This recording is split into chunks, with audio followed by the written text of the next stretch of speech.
how can we redeem masculinity from sort of whatever it is in society at the moment, toxic masculinity, something better. Yeah, so yeah, it's interesting. Lots of different things. Yeah, there's absolutely loads of topics there that I want to hear more about. I'd love to hear about some of the themes that you're noticing through your chaplaincy work in terms of people that are in positions of leadership. Like, what are some of the themes there and how you're supporting them?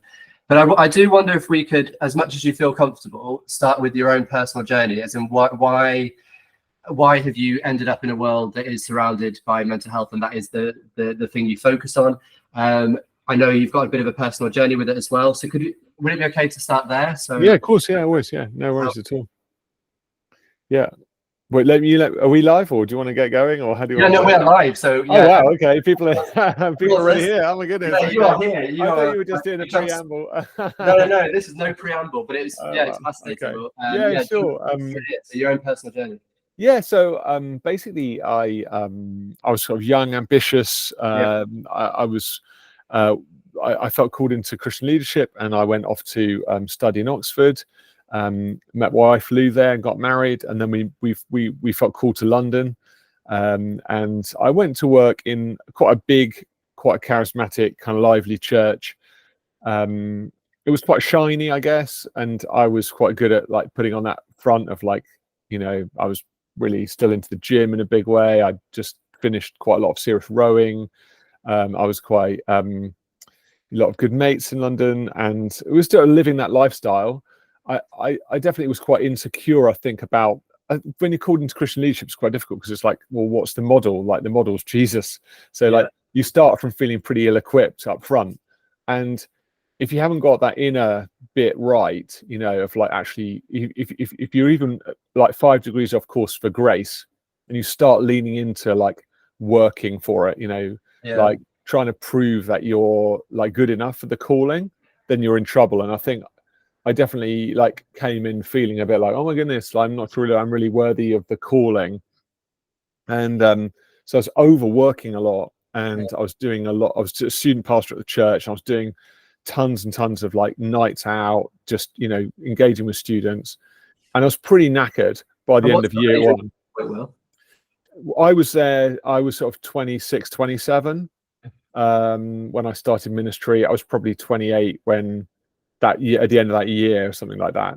And and then basically, like, my wife was going to Oxford for a conference, and I walked her down to Paddington Station, walked back to like my office, which was right opposite Edgware Road Station, and then the London bomb went off, the 7/7 bomb.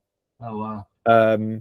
And it was literally, I was just there like probably about 5 minutes. I didn't actually hear the blast, but I was there like whilst it literally just happened. There's nothing, and everything was kind of quiet and weird and eerie. And I went up to some policemen that had just arrived, and I was like, you okay? Like, is there anything I can do to help? And I was like wearing my I put on my clergy collar, and I said, I've got this hall here if you want to use it, And they said, I think there's a train derailed and it's like an electrical incident, and that became the triage base for the police and emergency services. Anyway, you can imagine within about 10 minutes, I'm like cordoned into this like really intense site. People they're pulling bodies out of the train, out of the tube, and I just was totally inexperienced. But none of the other clergy could get into the site because it was all cordoned in, like 3 cordons. So I was there operating, like trying to like assist, and we ended up with a few hundred emergency service people in this hall I was hosting. And it was just kind of random. I was doing what Anglican vicars do, which is sort of like, hey, can I pray for you? Would you like to use the toilets? Like, and all the supermarkets all just brought us food, and it was just like crazy. It was like it was just a weird dream, like, to be in. I kind of felt a lot of this reality. I was like going around trying to help, and as the day went on, it got more and more apparent that it was some major like terrorist incident. And there's quite a few things happened during the day, and it was just quite extreme. But like after it all went off, we had the first 24 hours, and there was like 5 days of kind of clean up at that site.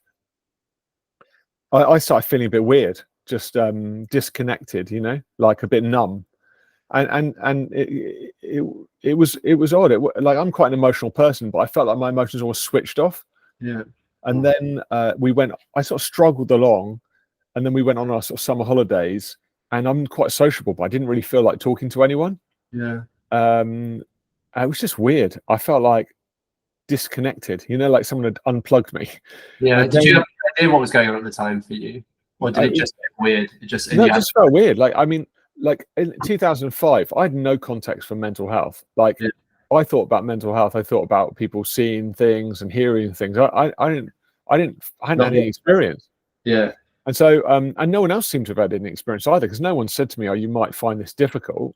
Yeah. And then we came back to London like in September to like start work again. And pretty much as soon as I got near the tube, I started feeling cold, like physically cold, which is kind of weird. I was like, "What's going on?" I was wearing like shorts. It's like warm, and I started feeling cold.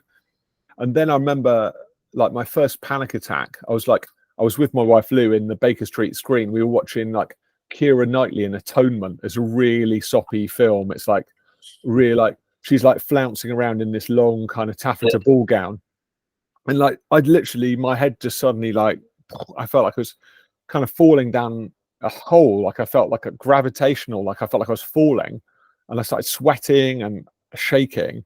And I was like, my wife didn't notice, but I was just sitting there like feeling like, oh my goodness. That must have been terrifying. I was totally terrified. And then it kind of went off, and I was like, well, maybe it was some sort of weird migraine. And then of course, then it comes back, and then it comes back again, and then it starts building up, and then I started getting these things all the time. So I'm like, I just thought I was losing my mind.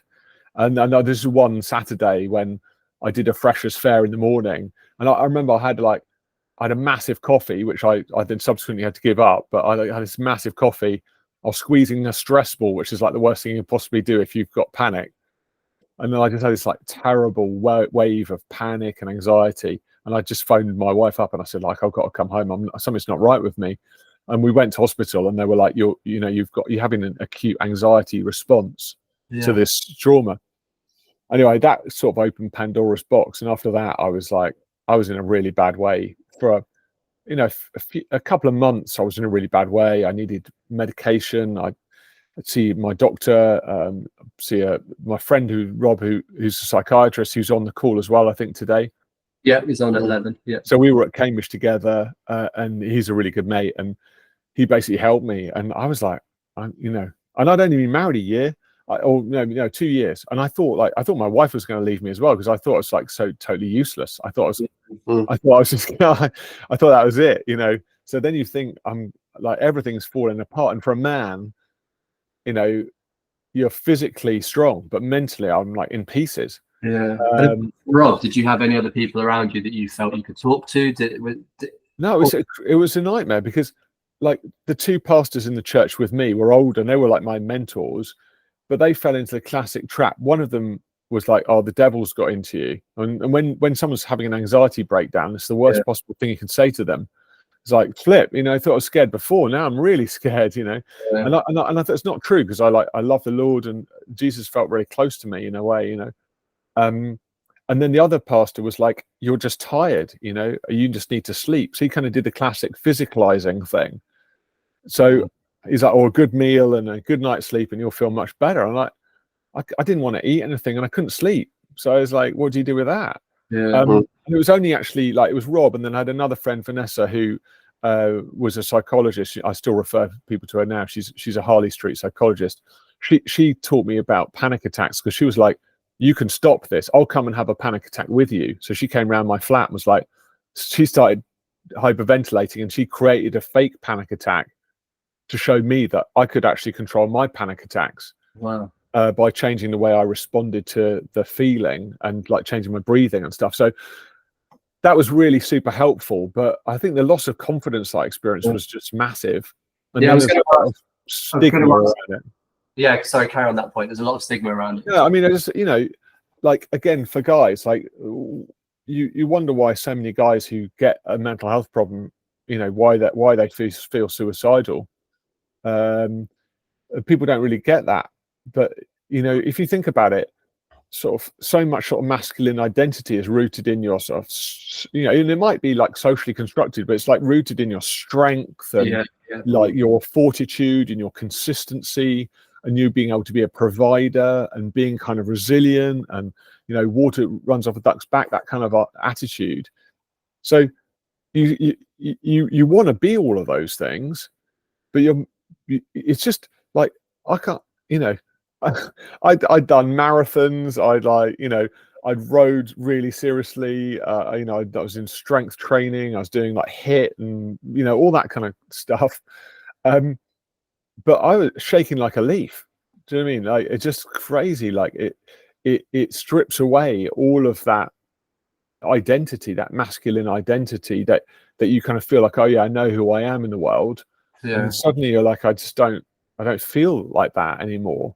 And that was super, super hard. And then the spiritual stigma of like, at the time, it was like, oh, you should have more faith, or you shouldn't be worried, or, you should be like strong in the Lord. And, everyone's like quoting Joshua 1 to you. And you're like, yeah, great. I get it. Okay. Don't you think I want to be like, but your mind's just not letting you. And do you think that was just being a Christian, or was there extra level of some of that language because you were also a leader? Like, how much? Yeah, I mean, I got to be careful not to like vilify people around me at times, because everyone was really well-meaning. Everyone was really everyone was trying, but a lot of the pressure is the pressure you put on yourself. And it's like, I didn't cut myself any breaks, but I probably didn't cut myself any breaks before I had that breakdown. It was like, I didn't, when someone said self-care to me, I'd be like, self-care, that sounds pretty soft. What's that about? Like, you don't need self-care. And all of those ideas, you've just got to man up, and like, you just got to like be strong, and you can choose this. I mean, I think a lot of charismatic theology is pretty unhelpful. Like, like around like sort of binding this and like claiming that. Like, if you're in a really good space, yeah, you can probably do that. But if you're actually really broken, it's like, it's just more hitting yourself with a stick. Like, I should be able to do this. And it's honestly, to run a marathon when you're exhausted, when you've got no energy. It's like going running again. I've just been watching. I love that Netflix documentary on the Tour de France. It's just brilliant. It's like, it's so many leadership lessons in it. But you look at these world-class riders, and they're like, and you get this moment when they just run out, and it's like everyone in all the following cars, they're like, he's blown, and this guy's cycled nearly, there's 2,000 miles, the whole thing, right? And the guy's going up this final, he's going up this hill, and you can suddenly see disconnects from the group. And no matter how good he is, no matter how strong he is, he just hasn't got the legs. It's just gone. And it might be one stage, or it might be a couple of stages, but no amount of shouting at him through the microphone saying, hey, come on, you've got to go faster. It's going to make him go faster. Yeah. And I think with mental health, I thought, pull yourself up by your bootstraps, just try harder, and then you'll be able to do it. And it just like, I just didn't have anything in the tank, so recovery from that was like pretty hardcore. Yeah. And before we move on to the recovery, a quick question: what was the impact of that season of your life on all the other areas and all the other things you were doing? So you newly married, work, social life, like how did it manifest itself?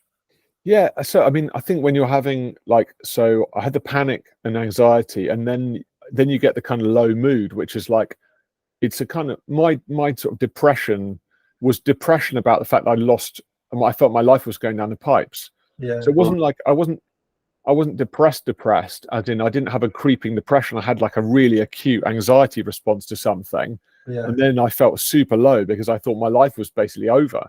Yeah. With my wife was absolutely incredible. I mean, she's 5 years younger than me. And so we were quite young. I mean, she was like 21, 22. And your husband, who's a bit older than you and got his crap together, is suddenly falling apart. I think our relationship moved from like me being the leader to her suddenly being the leader, like pretty much overnight. Yeah. and our relationship, I've been married now 21 years, is, you know, the thing I thank God for more and more every day, you know, has always been my wife Lou. She's just a beast, you know. She's so small, but she's so strong, you know, and I have so much respect for her. She helped me more than anyone, like, in my recovery. But she was afraid. But she talks now about, like, I was afraid, but she might have been afraid, but she didn't show me any fear. She didn't, like, make me feel like I was letting her down. And what did that look like for you? Like, what were some of the things that she was doing that just let you know that she was safe, that she was someone that was going to journey this with you? Well, what I realized, I mean, so I consume books. I'm just part of, like, I write, I read, I teach, and, like, so I if something's going on in my life, I want to become an expert in that thing straight away. So I pretty much devoured all of the psychology, every book about panic, you know, anxiety, PTSD, depression. I was like, suddenly I'm like, okay, I understand myself right now. But Lou, she let me process, like, she let me really talk. And I was signed off work for about a month. Every day she came back from work, pretty much without fail, we'd go for a walk for about 2 hours, and I would just talk, you know. And it was probably a bit manic, but I would just, like, I've learned this thing, I'm, you know, dealing with this thing, and she just would hear me out, you know. And we would just walk and talk every day, and gradually I talked out a lot of the stuff that I was probably dealing with inside. Some of it related to the London bombings, but some of it was just historic stuff I'd never really addressed. And she just created a safe place for me to be, and she never made me feel like under pressure to get well. She never made me feel like you just need to be, you know, you just need to man up right now. She was just like, you just need as much time as you need. And I think I was terrified she was going to leave me. I mean, again, I might be slightly paranoid, but I was like, my self-esteem was such that I believe my value was in my function.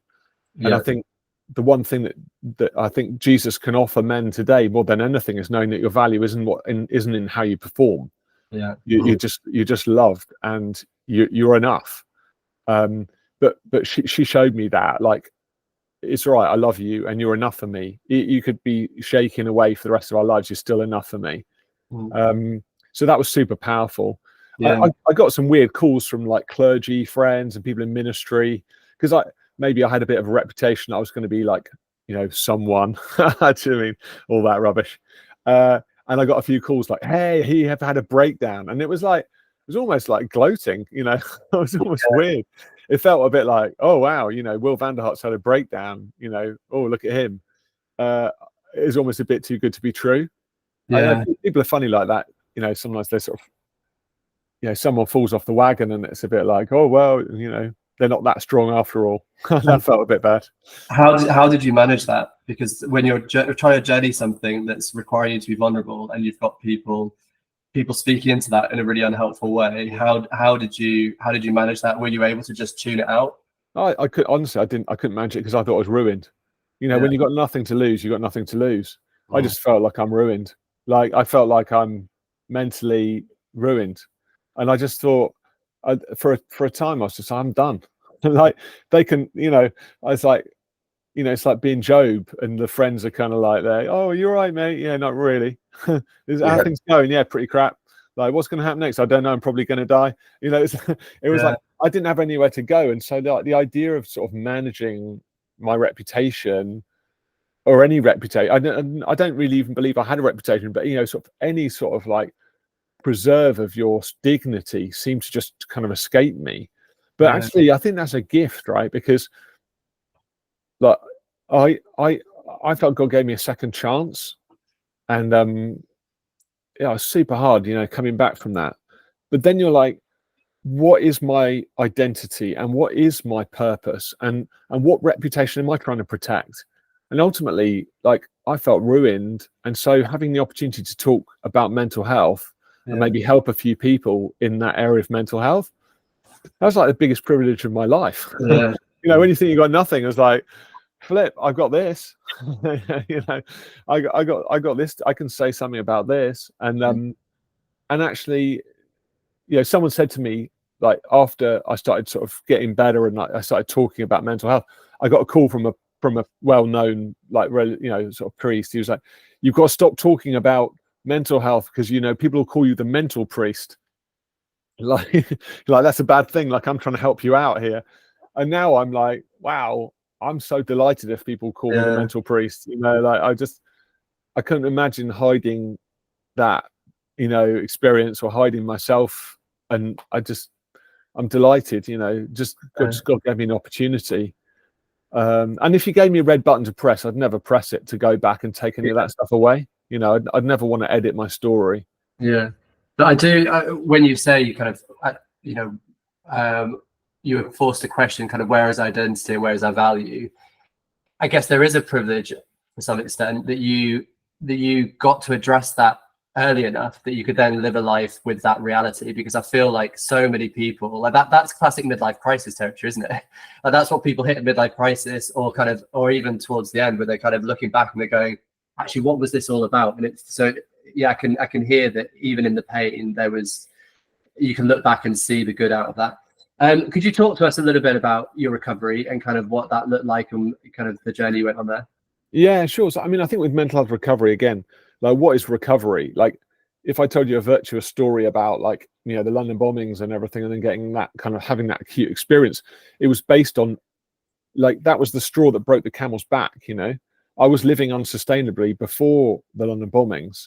So, like, you've got to think not just like what's happened to me, but what's happened before what happened to me happened to me. Like, actually, how was I living, and where were the vulnerabilities, in this boat that led it to then crack and sink, and like, there were lots of vulnerabilities. So when you talk about recovery, I can tell you, like, I managed to get control of my panic within about a month. My antidepressant medication worked really well. I started feeling, September I fell off the cliff. By Christmas time, I'm starting to feel like, okay, I'm starting to feel a bit more solid. Mental health recovery is never like a bell graph. You never just like start there and you kind of go up smoothly. It's like one good day, two crap days, 2 good days, one really crap day, then a great week, then a terrible 2 weeks, then a great 3 weeks. It's like, it's so jagged, like, but you just got to look at the whole progression and go, actually, okay, the general drive is towards something better. I think, by about Easter, I was sort of 6-7 months in, I was like feeling pretty strong, and I began to taper down my medication. I look back on that now and I regret that, because actually the recommendation is sort of 18 months and I did about 6 months. And I think that was driven again by stigma around mental health. Like, at the time, there's a lot of stigma around medication. And I was on Prozac, and that was quite often in the news. I was like, oh, Prozac generation, everyone's popping happy pills. And like, that's not true at all. It's all total rubbish. Like, this SSRI medication was really helpful for me, but I came off it quite quickly. It definitely helped me, and I recommend people see a psychiatrist, see their GP, and that medication is for Christians, not just for non-Christians. It's not an easy fix, but it's a support. My wife was like, what do you need? She was thinking, what do you need now to, like, get your confidence back? And I was nervous about going on holiday, because I was just like, I don't know whether I'm going to fall apart in a foreign country, which was quite terrifying. So she's like, oh, I'm going to book us a trip, because I think you need to, like, get your confidence back. So she booked us this trip to the jungles of Borneo. It's like hardcore, like 2 weeks trekking in the jungles of Borneo, including like a boat safari in this bit. You had to drive 14 hours into the jungle to get in a boat to then go on a safari to this like remote log cabin. It's like seriously scary, even if you didn't have an anxiety problem. So, like, and then she's like, and she also booked us in to climb Mount Kinabalu, which is the highest mountain in Southeast Asia. It's like 14,500 feet, and you have to climb it over 2 days. You have to stay up at like height, in a shack, and then climb it in the dark.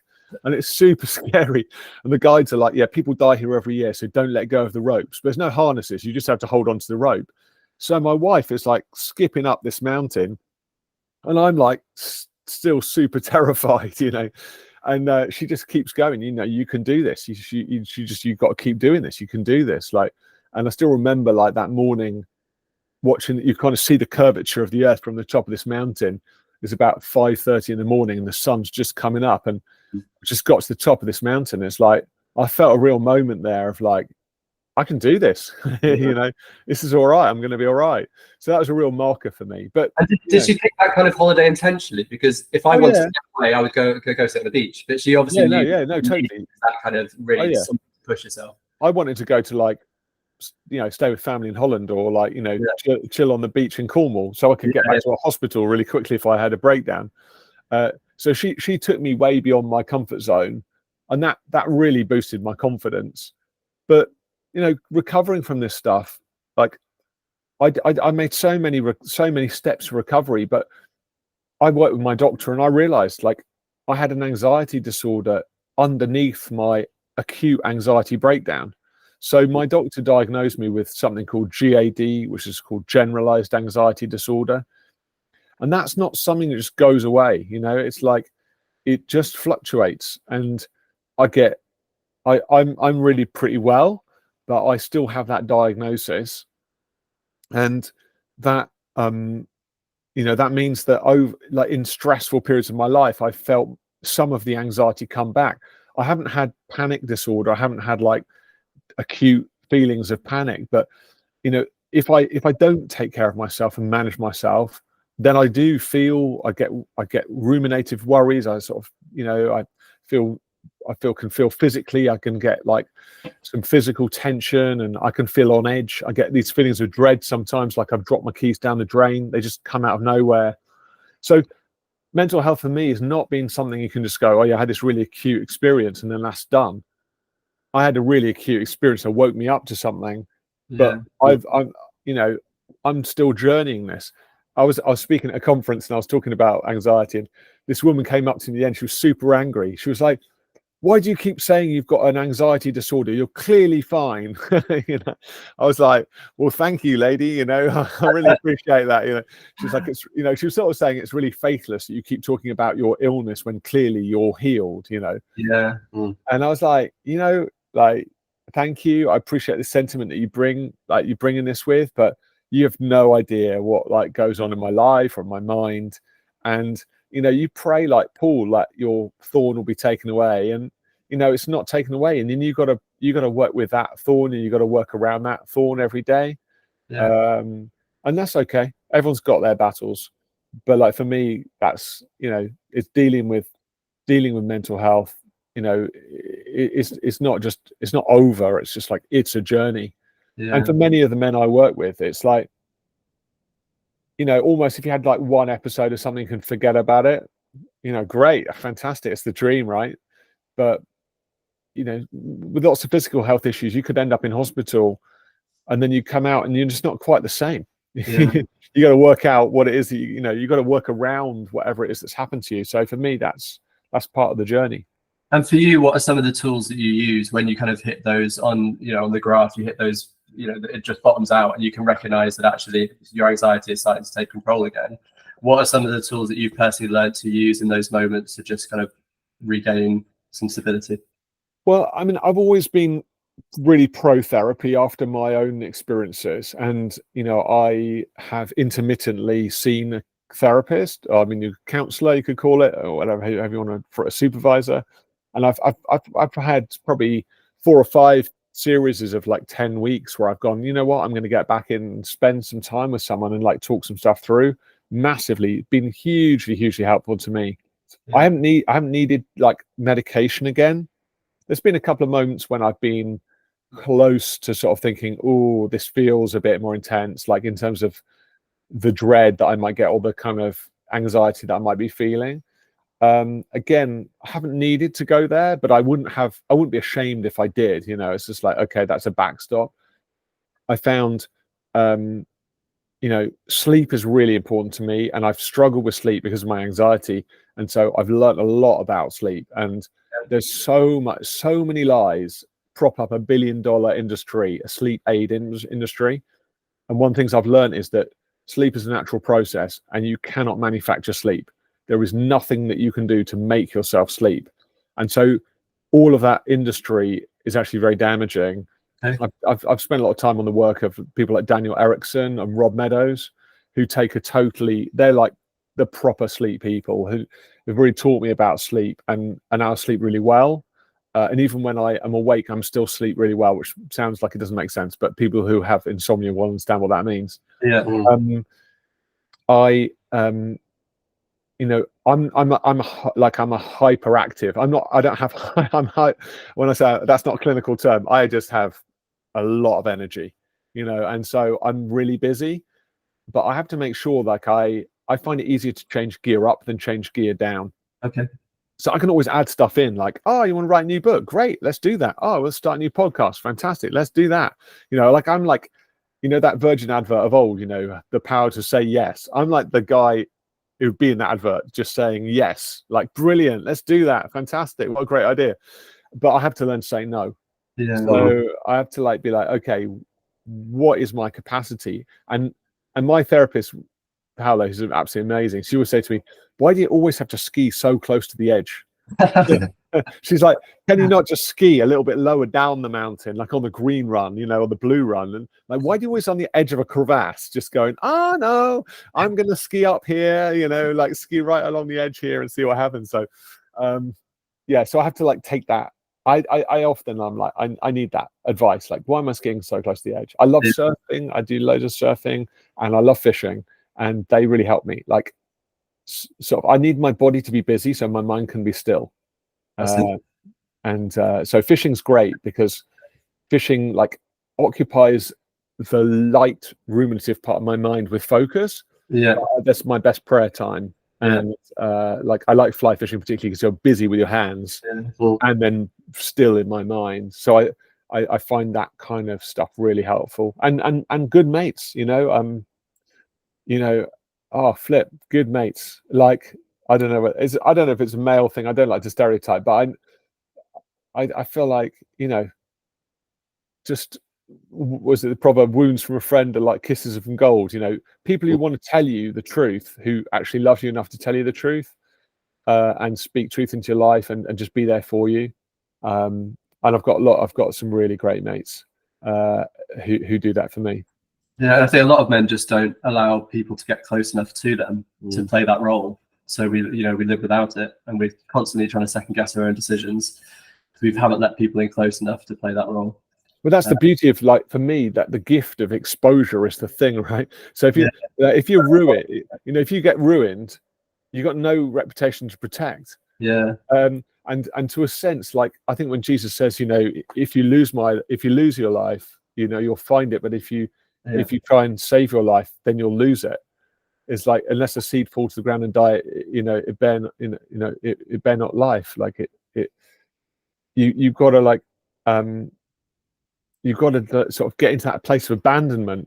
And Rob and I wrote The Power of Belonging about that, because like, you know, most of us spend our whole lives defending ourselves against being rejected. But if you defend yourselves against rejected, you never also know that you're loved, because no one ever really knows you. So like, you might not ever get rejected, but also you never really get accepted. And actually there's a beauty in finding out that some people hate you and some people love you. It's actually great. It's like, it's a freedom when you're like, oh, that's fine. These people don't like me. That's okay. I'm not going to spend my time with those people. I'm going to spend my time with these people. But that whole thing of like, no one's going to be accepted by everyone. No one's going to be loved by everyone. What's important is finding the people who do love you. But coming to that place of abandonment and recognizing that actually you have to welcome hate, it's actually really great. It's like, oh, wow, okay. Now I'm really showing up. You know, if everyone thinks I'm great, then I've got to worry that I'm not actually showing up, because it's like I'm just manufacturing a palatable image of myself, you know, for people to digest. That can't be good. Which must be such a massive issue with the people that you're a chaplain to, because as a church leader, you do feel like it is your responsibility to present and portray what faith can do, and what it means to have your confidence fully in God, and to what it means to kind of live out scripture on a day-to-day basis, and what it means for all that stuff to be true. So it's Yes, I mean, look, the standard is, Jesus, that the need to build faith is sort of high pressure. But like I'm these days, I just talk about sustainable leadership. Like, honestly, what I care about is helping leaders to get from where they are to get into like 85 and still loving Jesus as much then as they do now. Yeah. Like the reality is that we've seen over the last like 3 or 4 years, leaders who were adulated and celebrated in every quarter, turns out they're just up to all sorts of mischief. Yeah. Like so depressing. Like what is great male leadership? It's got to look like sustainability. It's got to look like actually being in it for the long haul. I don't really care whether someone's a shining light for 5 years. I care about what they're doing in 50 years. Yeah. If it's true, it's got to be real long term. And I don't know. There's so much like it's all the social media stuff. It's like manufacturing a persona. I'm sure I've been guilty of that. Like I pretty much I just on my Instagram feed now. I just again partly to do with my breakdown. I started trying to do a gratitude journal, and I just got bored trying to write little things because I knew I'd read them again. So I just started taking photographs instead. The only bit of social media I really found helpful to me is I take pictures of basically the River Thames and Hammersmith and Putney and Barnes bridges pretty much every day. And now all these people follow me who like bridges, which is such an irony. Like I just think I'm like it sounds so boring, but it somehow I like it. It's simple, but Instagram for selfies and Instagram for like reputational builds, or hey, look at this amazing event I'm at, or look at these amazing people I'm hanging with. I was like, I just got to catch myself. It's like you're building just a falsehood, a castle in the sky. And if men want to be well with men, they've got to just start showing up with all of their vulnerabilities. Yeah. And that's partly why Bear and I wrote, Mind Fuel was like, how can we help men escape that? And he's the best of them. I mean, Bear's just amazing. Like, everyone who has like, Bear's so real, but all these people around him are like, oh, it's like trying to like, make sure he doesn't upset anyone. And he's just like, I just being me, just being Bear. Which I love about him, just that sort of just raw and real. It's really good. And talk to us a bit about the book. Like, what was why did you decide to write it, and who are you hoping is going to read it, and tell us a little bit about it. I mean, like we've written 2 now. We wrote the Mind Fuel, and then we've just written Mind Fuel for Young Explorers, which is our book for sort of teenagers that's just come out this year. Yeah. I mean, again, like I want to, with the mental health stuff and mind and soul, we've always wanted to reach men and women equally. And the only sticking point for me has been about male suicide, which is 2 to nearly 3 times the prevalence of female suicide. And I've been affected by that from some close friends who've taken their own lives. And, it's been really hardcore. Like, and I see that. And that's a big part of the work I do with leaders is when there's a suicide in their parish. So Bear has had similar experiences, particularly with men who've come out of special forces kind of backgrounds. Mm-hmm. And he, we've known each other for years through the sort of church network we're part of, and church camps, and we sometimes ski in the same area. So not that I claim to ski like Bear, but he's such a nice guy. So he was like, he wanted to do something on mental health, particularly for men. So we were thinking about what could we write that men would access. And basically what I realized is I write a lot of self-help style CBT books with Rob and others around, perfectionism or anxiety or guilt. But those guys are never going to pick up that book because it's got that kind of soft label on it. So Bear was like, could we write a series of kind of psychological tools for men, particularly, who would never pick up a self-help guide, which I thought was a brilliant idea. Yeah. And so with Mind Fuel, Bear was like, I'll share my stories, and we could use the stories of other adventurers, and then you teach the psychological kind of psychoeducation piece, which is a lovely idea. I mean, the trouble is, like, you get 160 readings in, and I'm like going, oh, I've got another 200 unique psychological readings to write, which is like pretty terrifying. You're like, you're sort of thinking, am I going to be able to do this? But it worked really well. I mean, it was brilliant fun. I generally do the rough, and then WhatsApp to Bear every morning. He does a load of edits, comes back to me, and then I do a final cut, send it back to him for approval, and then it goes off to the editor.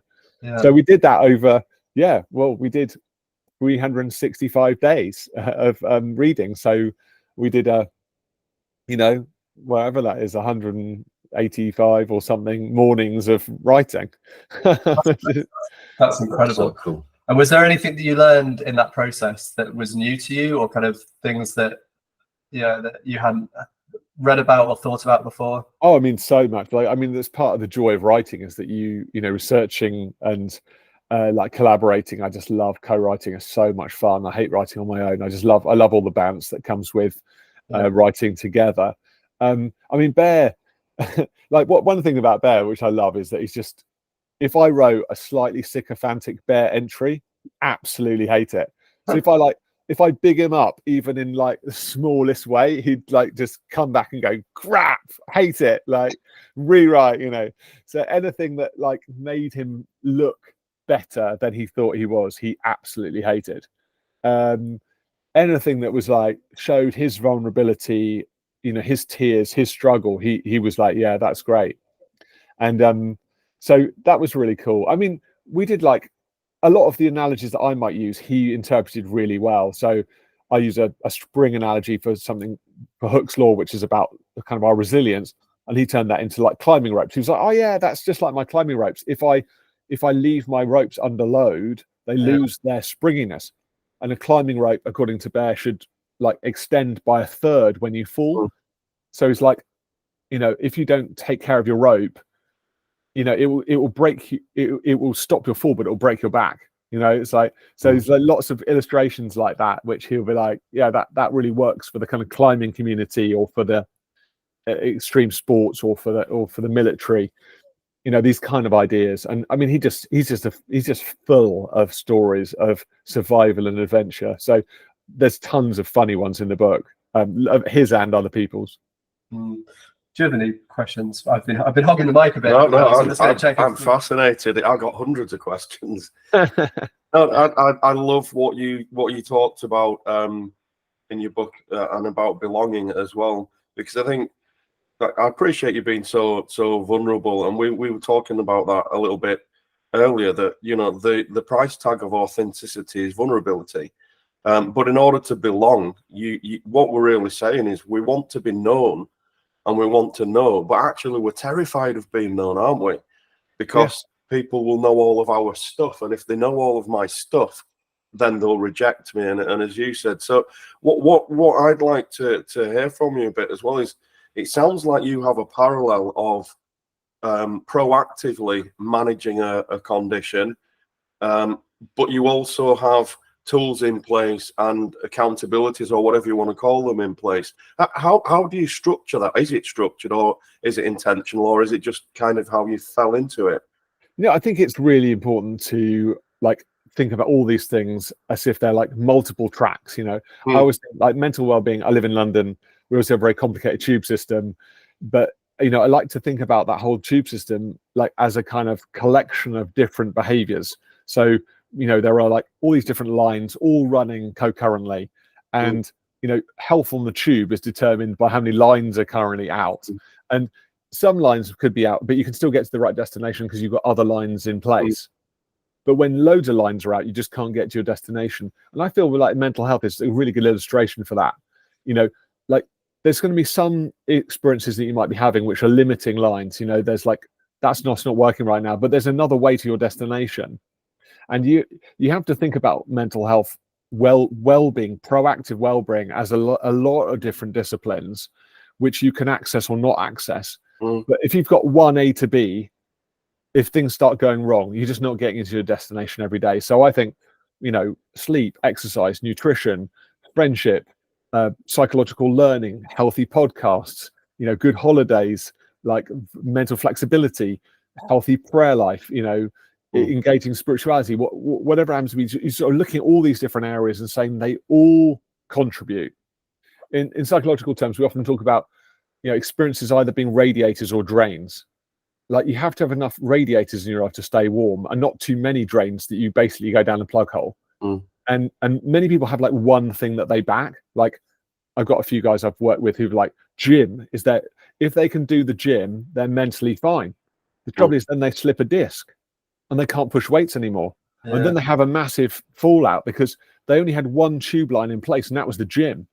But if it was like they did painting or fishing, or they had a mate that they used to chat to, or they had like they did a contemplative prayer program or whatever it is, they've got another option. And I think mental health well-being is like a network of different processes and attitudes, and it's never one thing. And some things will work at one point and other things will work at another, but it's never just like I've got my mental health down. It's like I've never got it down. I'm always working to try and find that place of well-being. And equally, there's going to be times when we just have a crap time, and that's okay. And part of mental well-being is going, it's okay to have low mood, and it's okay to have anxious feelings, and many of these things will just pass. Sometimes you just got to batten down the hatches and just endure for a little while, but that's okay. Would you say that part of your journey, I mean, on the freedom course, our third module is relationship with self. You seem massively self-aware. Was that a journey in itself for you in discovering things about yourself, your personality type, or can you talk us through that a bit? Yeah, I mean, look, I if I was going to sort of offer God an 11th commandment, it would definitely be know thyself, because out of that, all the other ones sort of seem to make sense. I think therapy has been hugely helpful to me, because here's someone who's working to basically help you. They're really learning you and how you're presenting to the world, and I had a lot of blind spots, and I think I'm still learning about myself. I've been working recently on this almost like bracing against life that I've been doing, so holding onto the armchair, like, trying to like brace, and I'm trying to lean into life in a new way, not brace against my life. I'm also, I've been terribly worried about letting people down in my life. I guess you could call that being a people pleaser, but maybe that's a bit strong for what I've been experiencing. But I've come to a place with myself where I recognize, like, I'm all right if you're not okay. Like, if I put in a boundary and you don't like that, I'm okay with that now. Whereas before I'd be like, oh, how can I make that easier for you? And actually that's how I feel better about myself, that I haven't let you down. So like I've been doing this work now for 20 years, and I'm still learning about myself. And I think that's okay. I just don't think you ran out of stuff.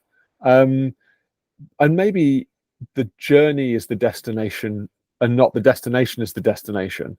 Like I don't think we get a sort of fixed end until we get to heaven. I love the freedom course. I've done the training and I believe in it. I remember like coming up to Oxen Hope a long time ago to with the first iterations of the training. I think it's brilliant. I think the material's fantastic, and I'd encourage any guy who's thinking about this stuff to see the freedom course as the best possible entry point to understanding themselves and beginning to engage with their like self-regulation. So I'm super excited about what you guys are doing, and I'd love people to like donate to your campaign to support this work, because I just think it's so important. I'm super excited about it. Amazing, thank you so much. Thanks, Will. A quick question from me, or it's probably not a quick question, but I'm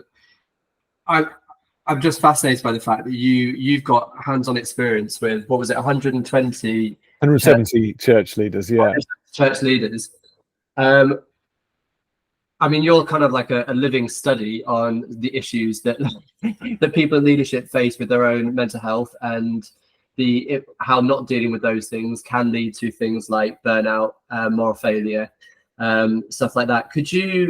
Are there any trends that you've seen? Are there any like common issues that you've seen people have, and then common things that we as Christians or as people that run churches, lead churches, could be doing to just change that atmosphere and change that environment?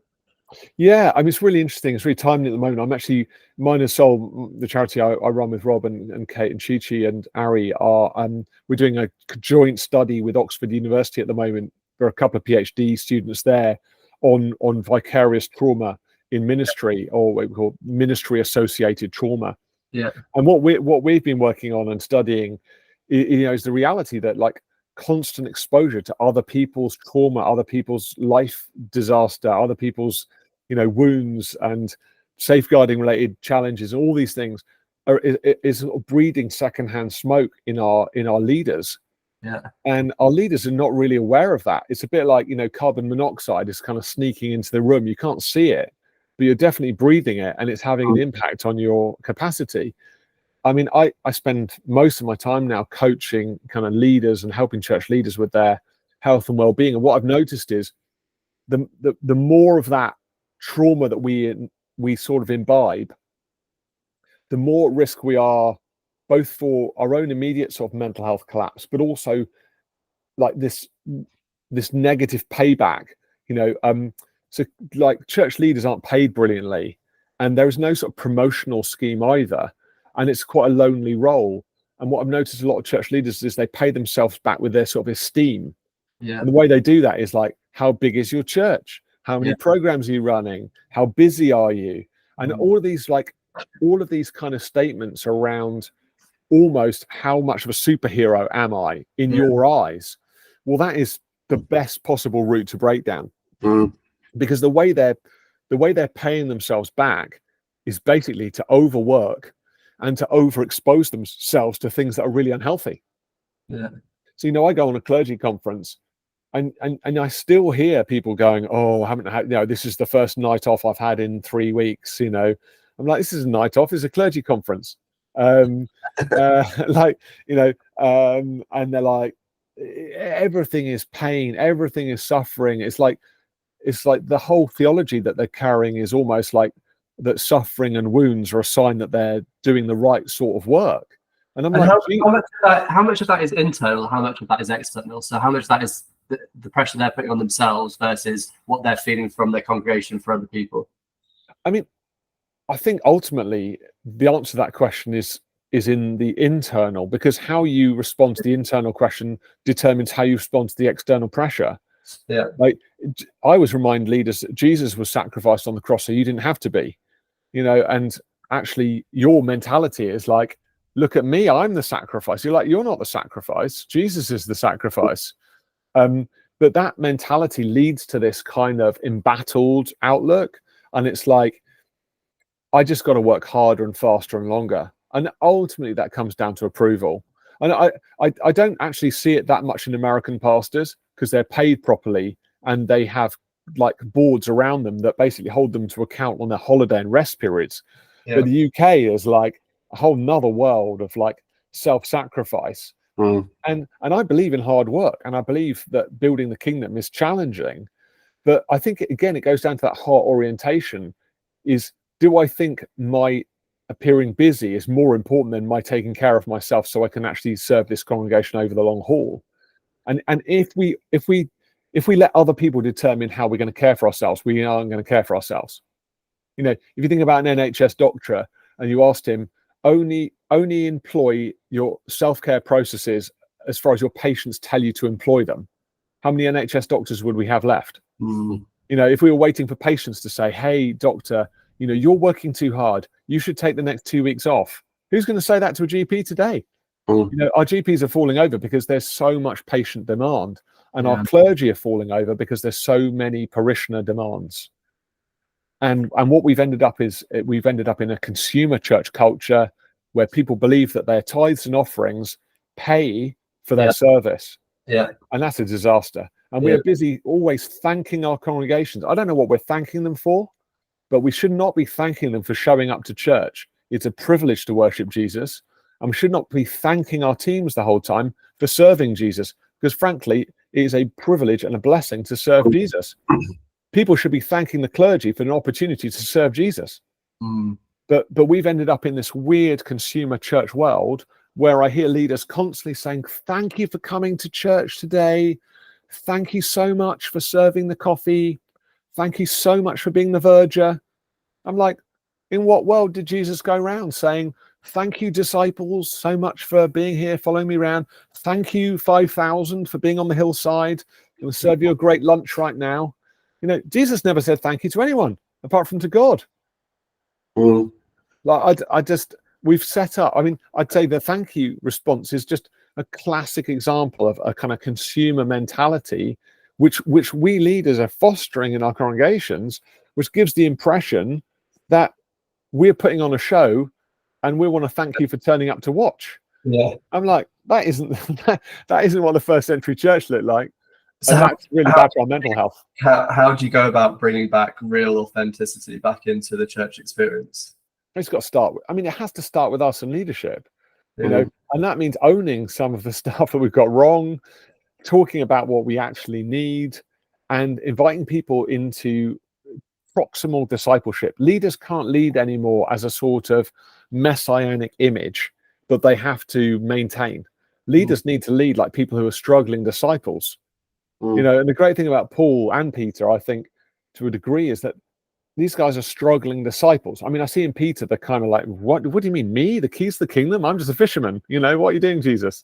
And then I see in Paul a little bit of the like, about a wrestling, you know, between the qualification from being a Jew and a Roman to being unqualified, of all sinners, I'm the greatest. You know, and I can see the wrestle within him between the like prestigious leader and the kind of vulnerable disciple. And I think the vulnerable disciple works with Paul ultimately, but I think that's every man's battle in church leadership. We've got to get away from being prodigious leaders into being struggling disciples. And I mean, my church leader, I've got two, obviously, Archie here at HTB and Pete Winter, who runs my local church. They're both leaders just full of authentic struggle. I love it. I mean, I spend tons of time with Pete. He's like, I'm still working this stuff out, man. What do I do? And I'm like, I want to follow you, like, because you haven't got it sorted. It's great following people who, you know, John Wimber said, never follow a leader who doesn't walk with a limp. It's like, you know, like, I want to follow someone who knows the struggle, and I don't want to follow someone who's pretending there isn't a struggle. And with guys, I think we've lost that conversation. You know, no one talks about the wrestling anymore. No one talks about masculinity. No one talks about pornography. No one talks about alcohol. No, I mean, have you noticed how all these programs have vanished? No one talks about it. Like in the last 10 years, where have all the struggles gone? It's like everyone's so polite and like unreal. And it's like, where did it go? I like the people I coach, they have all these problems, but we just don't talk about them. I'm like, we got to get messy again. And you know, we've got to get real again, and that's got to start with us. And we've got to get ready to be, you know, embarrassed, I guess. It's okay. It feels like it's I mean, thank you so much for sharing all that, Will. I feel like you've hit the nail on the head, and I feel like there'll be people, and well, after everyone listening and that will listen will hear that and just think, oh, thank you that somebody is saying some of this stuff out loud. Because it feels like the issues you talk about, they're so ingrained in our current culture. Like we live in a culture where social media, there is a window to our soul all the time, and so we dress the window, we put only in there what we want people to see, and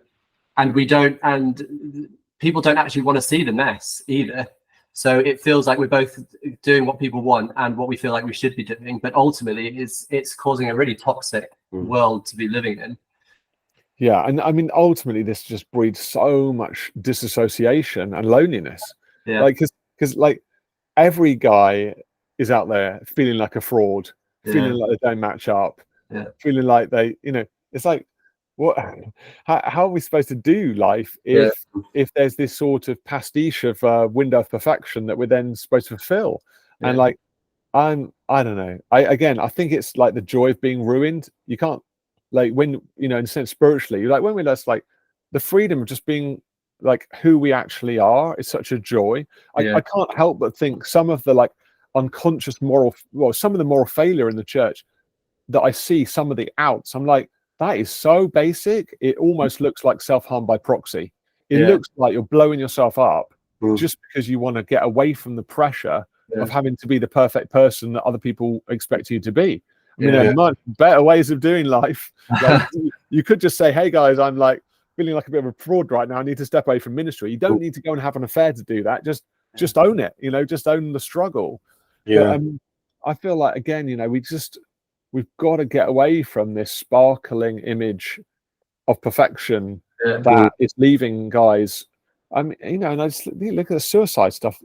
Like, it's just, I just I'm terrified. You know, it's kids from my daughter's school, you know, young men like, you know, 15, 16 years old, like you saw Tom Kingston recently, and lovely guy, Christian guy, you know, in the newspaper, like it's just tragic, like the people I've buried, tragic. Yeah.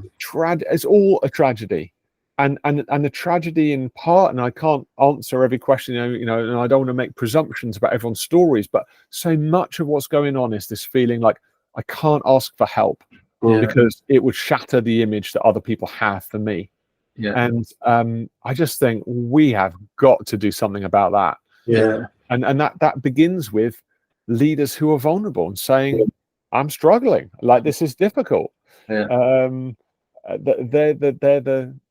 They're the leaders in the shape of Jesus, you know, the wounded healer. Yeah. So yeah, that's my mission, I guess. And what an amazing mission. I heard a podcast, and they were talking about the issues around moral failure that's happening, and it seems so prevalent. And they were saying that the number one cause they can see in the similarities of where that happens is an increasing isolation. So for all the reasons you've just said about the preservation of their identity, the preservation of their reputation, the feeling like this is who they're meant to be, and they don't want people to see the warts and all. So they increasingly retreat, and the more and more you retreat, the harder it is to know the stepping stones to then be vulnerable again. So I think you've really hit the nail on the head.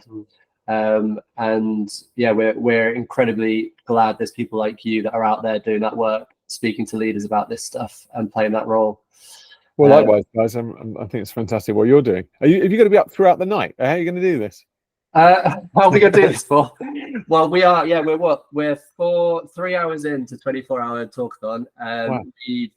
We've got back-to-back interviews, literally non-stop. So James Ray should be joining us any minute. Okay, great.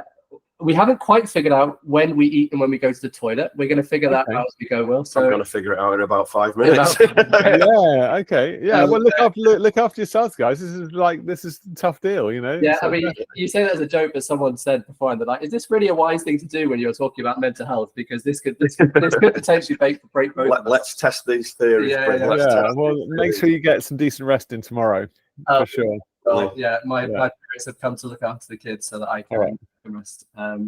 Awesome. Yeah. Hey. Well, thank you so much for your time. Bless you guys. Yeah, thanks for having me on. And like you say, just want to encourage everyone to get stuck into this amazing campaign and offer it support. Bless you guys. Amazing. Thank you. All right, take care. We'll see you again.